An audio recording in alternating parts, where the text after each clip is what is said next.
Hey guys, it's James. And it's Abiola here. Happy 4th of July. Welcome back to our channel. So today we're going to be talking about good old Independence Day, the 4th of July, what it means to be independent in this day and age. We don't really suffer from some of the same struggles that we did hundreds of years ago and when the Declaration of Independence was signed. So we want to just talk about what it means to us nowadays. And we still struggle. Some of us. Some of us struggle. Another video for another day, you guys. Absolutely. So today I want to really talk about what it means to be free, and what it means to be what I call a voluntary slave in this day and age. We'll get into that as the video goes on. So if you're interested in what it means to us to be independent, continue watching this video. Obviously, you guys, we are so excited for the opportunity that we have by living in America. Many countries do not have free enterprise. You can't just go out and decide, I'm going to start a business today. And I'm really grateful for that. We are actually business owners. We've been able to, control a lot of our income through business ownership and help a lot of our friends and family do the same as well. So before we even go any further with this video, we just want to disclaimer, we are not ungrateful. We are very appreciative. We take advantage of a lot of the things America has to offer. Without further ado, let's get down and dirty. So the first thing we want to talk about is financial freedom and kind of what it means to be financially free, financially independent, how to attain some of those goals, and really how to take advantage of the opportunity that we have here in the United States, because I don't think a lot of people that live in the United States really understand it. And you have people that are coming from other countries, they really value what it is to what we call the American dream. It's very underappreciated, I think, by people that they feel like they have access to it at any time. Piggybacking off what James just said, since I could remember, my father had many businesses, from printing shops to limo companies. I'm very grateful I grew up with a father who was very intentional about making sure that he controlled his own money. And that kind of rolled off onto me. So I'll be honest, when I went to college, I dropped out after a year. I didn't see the connection between college and financial success. I wanted to pursue medicine. I went to school. And when you're in 6th grade, you take those different personality tests, and it tells you, you're great for this type of profession. Right. So I remember reading about neurosurgery. I can't even say that. Such a mouthful. Neurosurgery. Brain surgery. Yes, I remember reading about being a brain surgeon. I've done different internships at the Hershey Medical Center. I was really well known. I get there, and I remember going to my classes, and I was just like, I don't know if I can do this for another 4 years. And then pursue grad school, med school. I really just didn't see the connection, because I always wanted to make a lot of money. Since I was a little girl, and my father can attest to this, I would say to him, what kind of house do you want? What kind of car should I buy you? I've always just been about taking care of my family. Right. So when I went to college and I was surrounded by a lot of students who didn't have those same type of goals, and they were okay with just making $70,000 to $100,000 a year. Now that's great money for your immediate family, but I really wanted to take care of my parents. I wanted to, pay off their mortgage and buy them the things that they always want. I wanted to send them on, luxury vacations. And the more I thought about that type of income, and mind you, you get taxed heavier when you make that type of income anyway. So for me, it really was a 1 + 2 is 3 type of decision. Right. I don't think this is what I want to pursue. And I didn't want to waste anyone's money. Like I said, I did have a scholarship. I didn't want to continue wasting money, so I decided I wouldn't go back after my freshman year. Now, it wasn't an easy decision to make. I had a lot of people who tried to talk me out of it, but I knew in my heart that I wanted to do something bigger than just go to school. And if you decided to go to college, if you see a connection between your college and your goals, by all means, follow that path. But for me, I just didn't see the connection. It was as simple as, I want to lose weight, so I go to a gym. I want to be rich, I start a business. I don't go to college. Right. I have a little bit different experience. So I actually finished school, and coming from a college graduate, I'm actually alumni of Penn State nanotechnology. We both have majors that are mouthfuls, I guess. Yeah. So I went to school for industry and technology was my focus. The concentration was nanofabrication, manufacturing technology. So that's a form of engineering. It sounds more, it sounds a lot more complicated than what it is, but it's a form of engineering, and I went to school for that. And I really, to be honest, I didn't like the idea of school since, I want to say 8th grade. I started hating school. 8th grade, I just like, just a little bit about my background. I never did homework. Nobody was monitoring me, so I didn't do homework.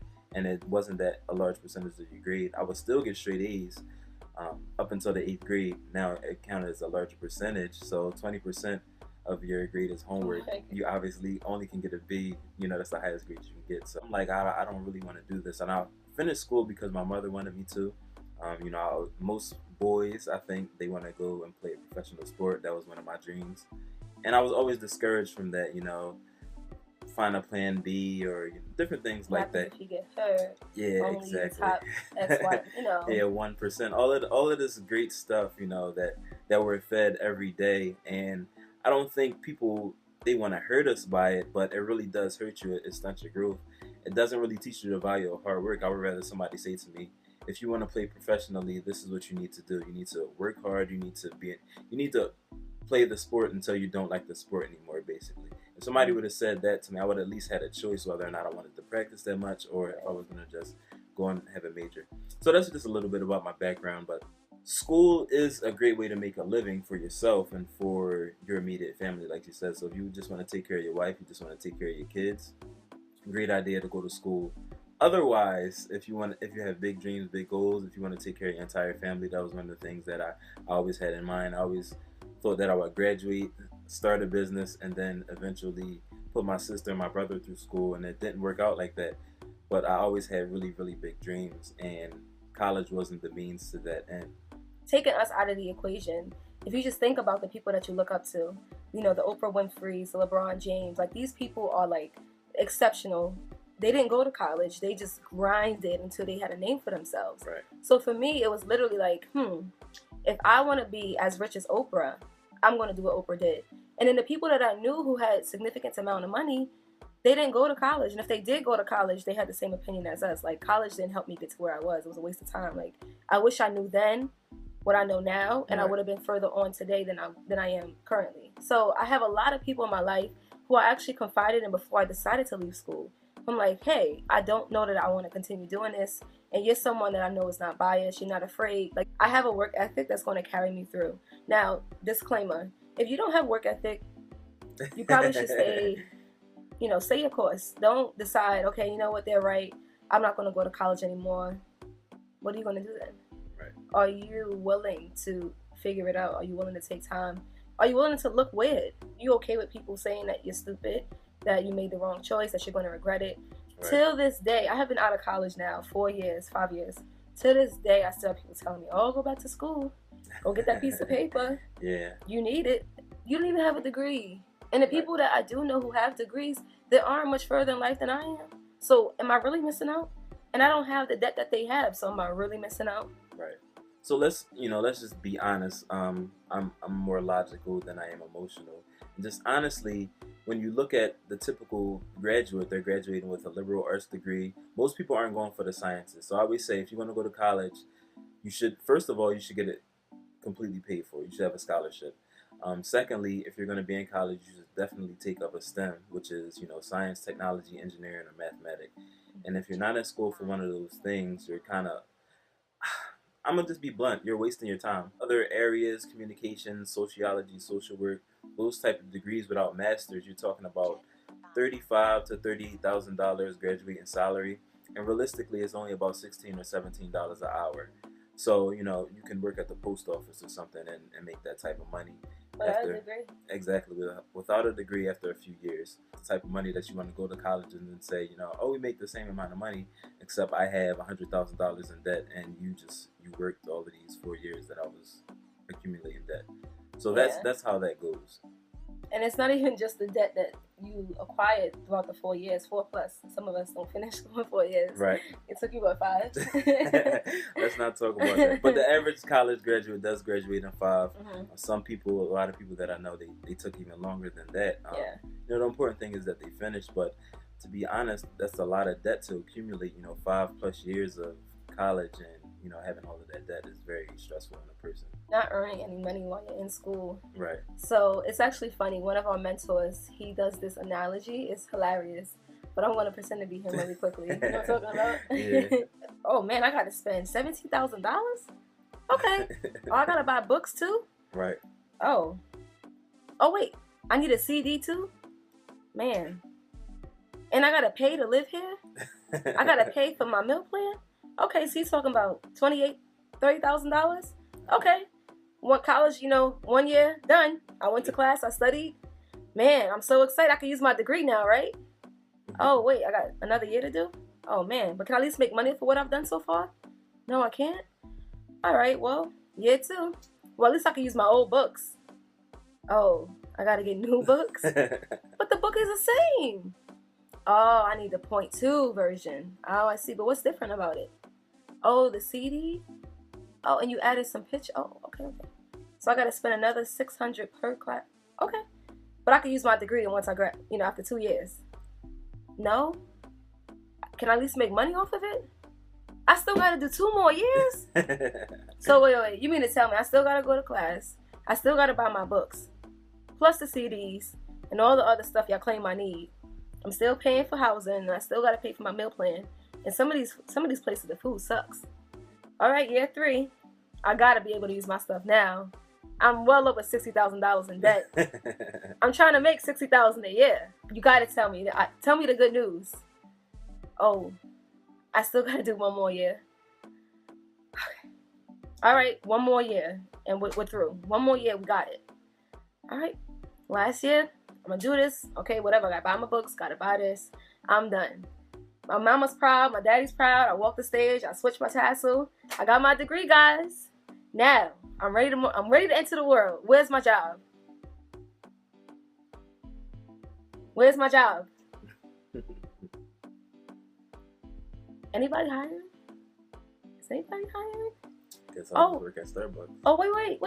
No, Sally Mae. I need more time than 6 months. I need more than 6 months. I'm not ready to pay back my loans yet. I don't even have a job. Gosh. Okay, well, I can manage. I need something to do.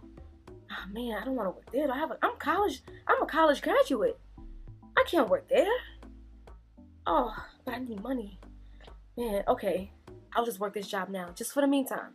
But I'm sure I'll find something soon. A year, 2 years, 3 years pass. And now you're at a job working next to someone who doesn't have a degree. And it's not to make anybody feel bad, but we just really want to open your eyes. And again, he finished college. We're not acting like we're on a high horse today. We're just thankful for people who are blunt enough to tell us, like, hey, you're not doing the right thing. If you really want what you want, you got to be willing to move away from what everyone else is doing and take advantage of your future. Right. Own a business. Let's figure it out together. Right. And this is something that people from other countries have figured out already. Any immigrant friends that you have, just talk to them, see what they're going to school for if they're in school, or see what they're doing. Most of them are either running a business, or especially Africans, there's an ongoing joke. When the African woman is pregnant, they ask, "Oh, what are you having?" I'm having a doctor, or I'm having a lawyer. They don't say boy or girl. Yeah. So they have it mapped out. They're either going to be a business owner, lawyer, doctor, engineer. Mm-hmm. That's it. Literally everything else is unacceptable. Exactly. I remember when my sister decided she wanted to pursue hospitality versus nursing, and it was a big deal. Like, it became a teaching moment for all of us who follow behind her. Like, she's not going to do this, and blah, blah, blah. And you mentioned earlier voluntary slavery. Right. Now, slavery is a harsh word, but I do want you to elaborate a little bit just to, further describe exactly what it is that you mean. Well, voluntary slavery, and I think this applies especially to people from other countries, immigrants. They come to America seeking the American dream, and the goal is to make as much money as possible, not for the sake of money. For example, I spoke to a gentleman who owns a corner store. He's from the Dominican Republic, and he was just saying that when he talks to his family and friends, they always have this idea of what America is. They've never been, so they're all like, "Oh, what is it like? You're making a ton of money over there. You must be making a killing." And he's letting them know, I'm making okay money, but I'm not making like Scarface. If you saw the movie Scarface, he's not making that type of money. But he sends money home back to his family, and because of the difference in currency, it's a lot to them. Yeah. But realistically, in America, it's not really a lot of money. So when I say voluntary slavery, I'm talking about somebody that's working hard, 40, 50, 60 hours a week, maybe 70, 80 plus, people that work really, really hard, and they're sending money to their family, or even if you're just taking care of your own family, or if it's something that you want to buy, or whatever the case may be. Right now my brother's working very hard. He's saving up for a car, but it's like he's never spending time with his family. He's working 2 jobs. So that's what I mean when I say voluntary slavery. Somebody, you're not forced into it, but because of your dreams and your goals and your aspirations, and what you were taught, rather than have your money work for you, you're working for your money. We say things like, you're trading your time for money, and really time is the most valuable asset. So if I clock in, I clock out, I clock in, I clock out, I clock in, I clock out, what happens if I can't clock in anymore? God forbid one of us gets sick. Right. Just be creative. You don't have to literally go downtown and say, hey, I want to start a business. If that doesn't seem like you, then don't do it. But what do you have laying around the house that you can sell? People make millions of dollars a year on eBay. They simply just turn their money around. I have friends who do that. I currently work at a designer store, and I know people who literally come into our stores, they spend thousands of dollars, and then they post stuff online. And I can find a Valentino bag for $250, and that bag retails originally for like $1,600. I can break even or even make so much more by selling it for $1,000. Right. Now, whoever bought it, they're happy because they got $600 off. Okay. I'm happy because now I earn $750. They give eBay their little cut, and they keep the rest. Exactly. Yet that doesn't require much time of them. They can do that on their phones while they're on the train, on the bus. Like, we just gotta be willing to make our money work for us. And some of the things that we do, some small things, we don't pay with debit anymore. We use a credit card for everything. Currently apartment hunting. If the apartment doesn't accept credit cards, we're moving on. Right. I know it sounds so petty, but if I'm going to give you $1,000 a month, I need to at least make 3% back on that. I'm not going to just write you a check every month, have it be debited out of my account, and I don't make any money off of it. All you have to do is be willing to work. You can look online and see what's in demand and say, okay, I see a lot of people are looking for this on eBay. A lot of people are looking for this on Amazon. A lot of people are looking for this on Craigslist. Go find where they sell it for, a discounted rate, or buy it in bulk, and then sell it online for the retail value. And now you just made your money back. It's such a simple concept. You just have to be willing to put in the work to do it. And I'm not saying it's going to be easy, but it will be worth it. And that's the idea. And that's what it means to really be financially independent. I talked to a guy at my job. He did a triple.